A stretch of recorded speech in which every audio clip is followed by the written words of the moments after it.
This is a double shot, man. Double shot of a band called the Climax Blues Band, and gonna do a song called "I Love You." Obviously, a love ballad, and then that's gonna be followed by "Couldn't Get It Right." Climax Blues Band, a double shot. Okay, I love you.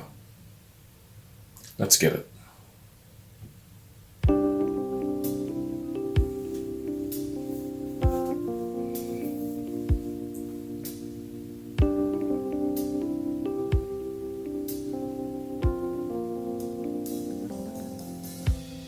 When I was a younger man, I hadn't a care. Fooling around, hitting the town, growing my hair. You came along and stole my heart when you entered my life. Ooh, babe, you got what it takes, so I made you my wife. Since then, I never look back. It's almost like living a dream. And ooh, I love you. You came along from far away and found me here. I was playing around, feeling down, hitting the bill. You picked me up from off the floor and gave me a smile. Said you're much too young, your life ain't begun. Let's walk for a while. And as my head was spinning round, I gazed into your eyes and thought, ooh, I want you. Good harmony. Thank you, babe, for being a friend, shining your light on my life. 'Cause ooh, I need you.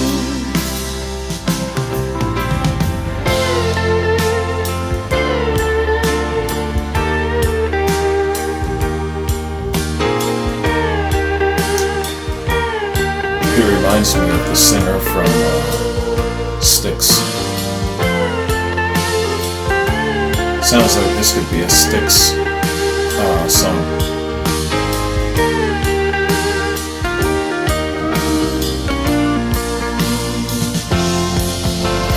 As my head was coming round, I gazed into your eyes and thought, ooh, I want you.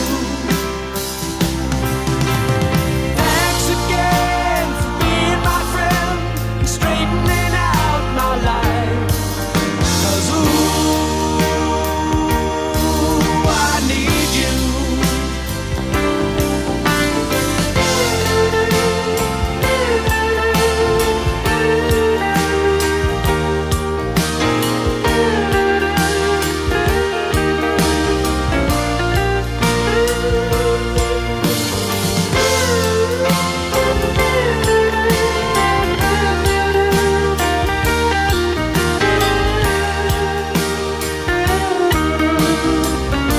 It's a good winning song, isn't it? Instrumentals. Stand and never look back.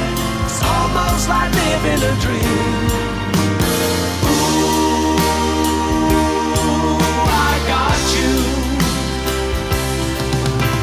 If ever a man had it all, it would have to be me. And ooh,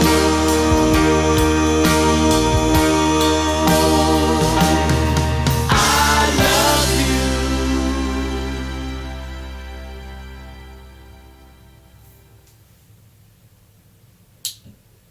Okay. Excellent.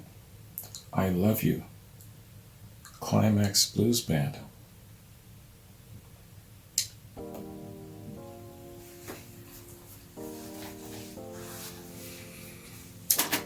I'm not big on love ballads.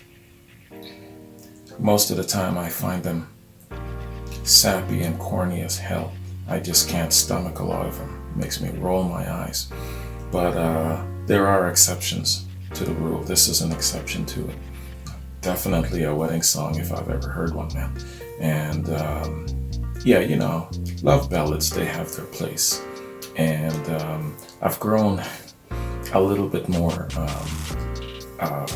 tolerant and accepting of it and more open-minded to embrace them, only because I started this reaction thing. And there are some exceptions, like I'm thinking of Jefferson Starship, Miracles.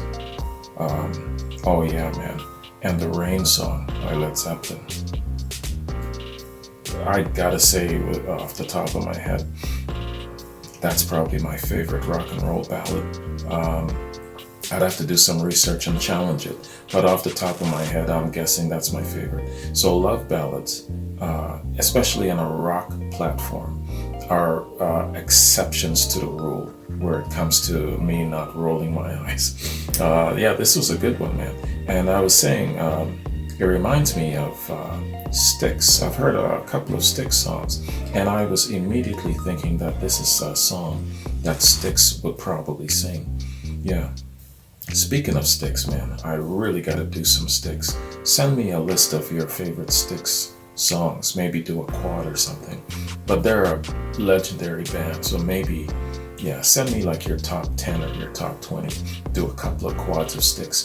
Okay, man, but we're on the Climax Blues Band. Good ballad, great song, great harmonies, man. The lead vocals is clear, very, very good. And yeah, he definitely has a voice for singing ballads, man. So yeah, props to that. Let's go to a little song fact information. I don't know anything about these guys, man. I've heard of them, but I couldn't tell you. Climax Blues Band. First, I'll introduce the band and a little bit about the song, man. So, the Climax Blues Band, originally known as the Climax Chicago Blues Band, is a British blues rock band. The band was formed in Stafford, England in '67 by vocalist and harmonica player Colin Cooper, 1939 to 2008. Guitarist and vocalist Pete Haycock, 1951 to 2013. Guitarist Derek Holt, born in '49. Bassist and keyboardist Richard Jones, born in '49. Drummer George Newsom, born in '47. And keyboardist Arthur Wood, 1929 to 2005. In '72, the group shortened its name to the Climax Blues Band. The band had released at least 18 albums and had a top 10 hit in the UK with Couldn't Get It Right. That song and I Love You were also hits in the United States. Couldn't Get It Right reached number 3 on the Billboard Hot 100 in '77, and I Love You peaked at number 12 in '81. Jones left the group in '69 and Holt began playing bass. The band switched labels to Harvest Records in 1970, and subsequent records had a more rock-oriented feel. John Cuffley replaced Newsom in '71. Cooper died of cancer, aged 69, in July 2008. He is survived by his wife and 2 children. He wanted the band to continue, as the other musicians had all been long-serving. Glover since 1980, Adams and Hunt since '85, and Simpson since '91.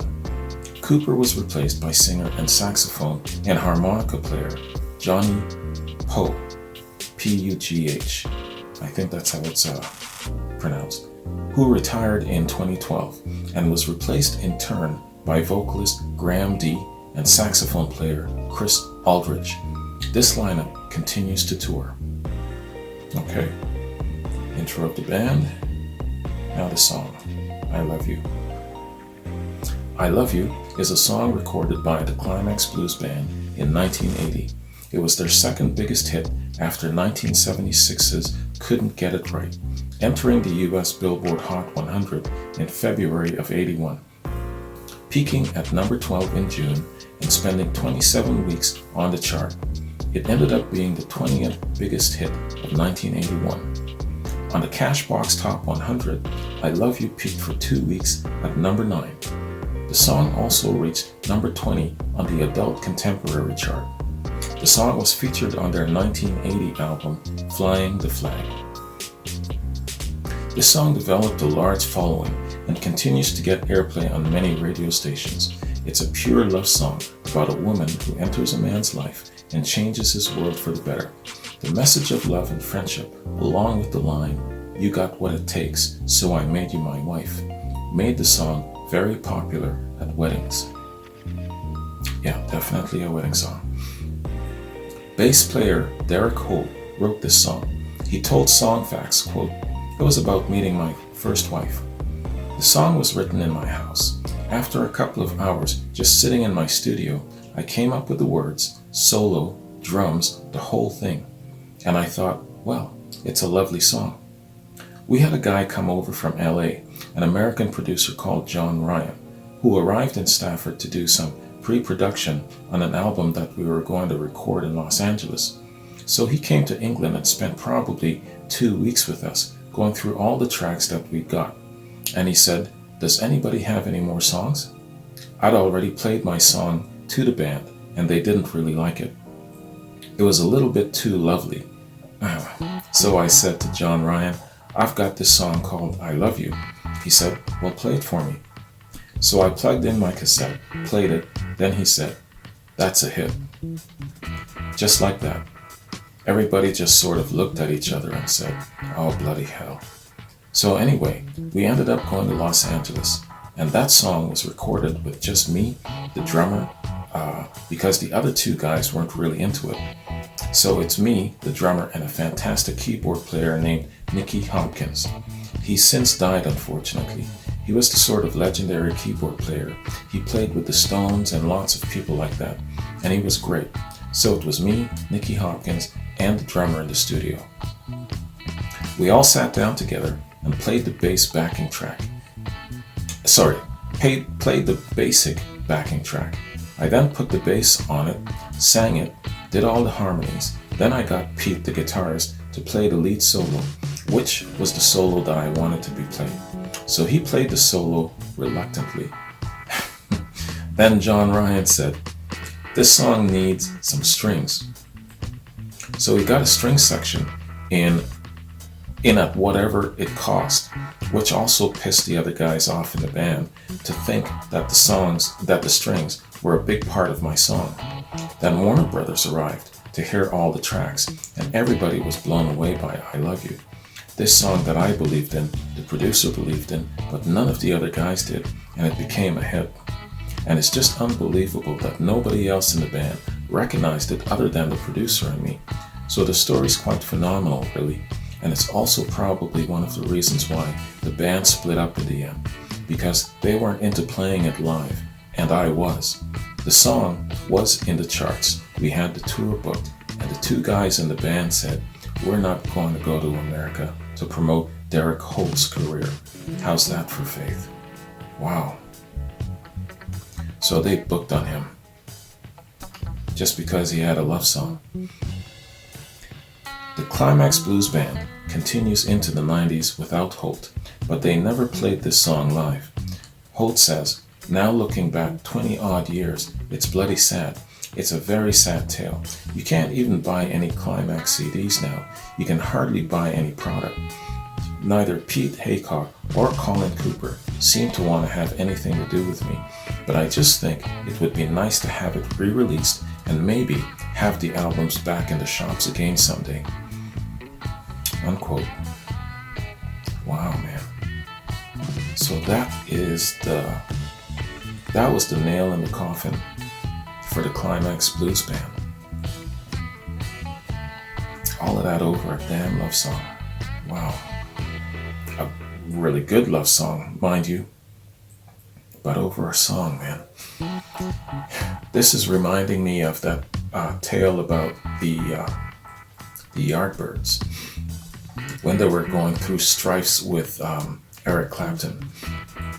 Yeah, they established themselves as a blues band early on, but they realized that at some point that they had to make a shift towards rock and roll and towards the commercial end if they're going to hope to make any money. It's fine being a great classic blues band, but at that time, money wasn't being made, so they made a slight adjustment and came out with For Your Love. And Eric, wanting to stick to straight blues, decided that he didn't like that commercial sound, and he booked and he left them. And then of course Jeff Beck came in, but yeah, man, over one song, but it isn't just a song. I understand that it's a shift in direction, it's a shift in sound, the image projection shifts. A lot of things will shift as you change the sound of the song. So I get it, I understand it. Who else am I thinking of? Yeah, thinking of the Stones as well. The young guy there, Brian Jones, the blonde one. I believe he wanted to stick to straight blues, but the other members, mainly Mick and Keith, realized that they had to shift and be a little bit more on the commercial side if they were going to enjoy any kind of comparable success, especially where the Beatles were concerned. The Beatles were blowing the doors open for the British invasion, and they had to make that change very, very quickly, or else that gravy train would have passed them by. So they had that understanding and that vision. So I realized and I remember that was one of those areas of contention in the Rolling Stones. So I'm not just going to say and be judgmental about them having issues and divisions because of one song, but I will say that it's too bad that it just came down to that, Anyway, holy cow, I talked a lot. Let's get on to the next track, man. This is the juice of what feeds me, though. This is the stuff, the stories behind the music, how it came about, the sacrifices, the struggles, all of those things that it takes to get a song to us is what fascinates me. That's why I'm doing this, man. All right, couldn't get it right. Couldn't get it right. Let's get it.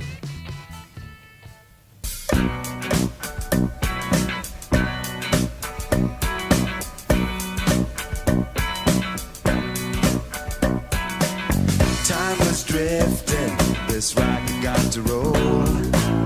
So I hit the road and made my getaway.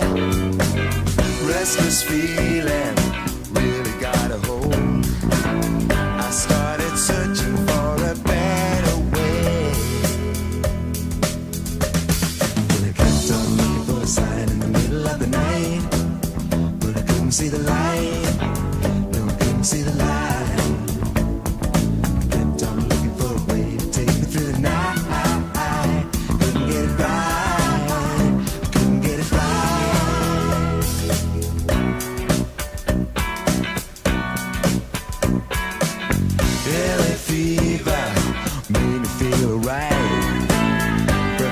Admit it got the best of me. Getting down so deep I could have drowned. Now I can't get back the way I used to be. Cool voice. But I kept on looking for a sign in the middle of the night. Good harmony. But I couldn't see the light. No, I couldn't see the light. I kept on looking for a way to take me through the night. Couldn't get it right.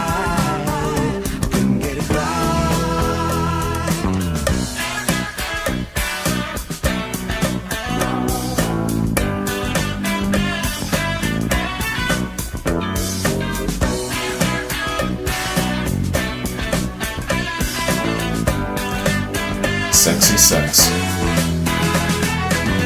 New York City took me with the tide, and I nearly died from hospitality. Left me stranded, took away my pride. Just another no comfortality. Kept on looking for a sign in the middle of the night.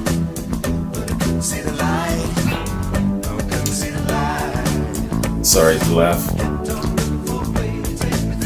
I used to have a big ass afro like that. Sideburns too.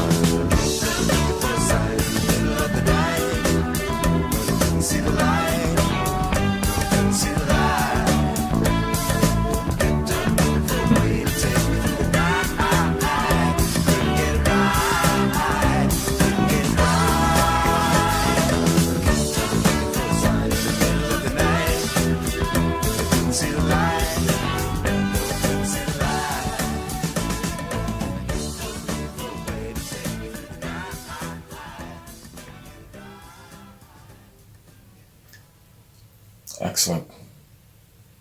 That was excellent. Couldn't get it right.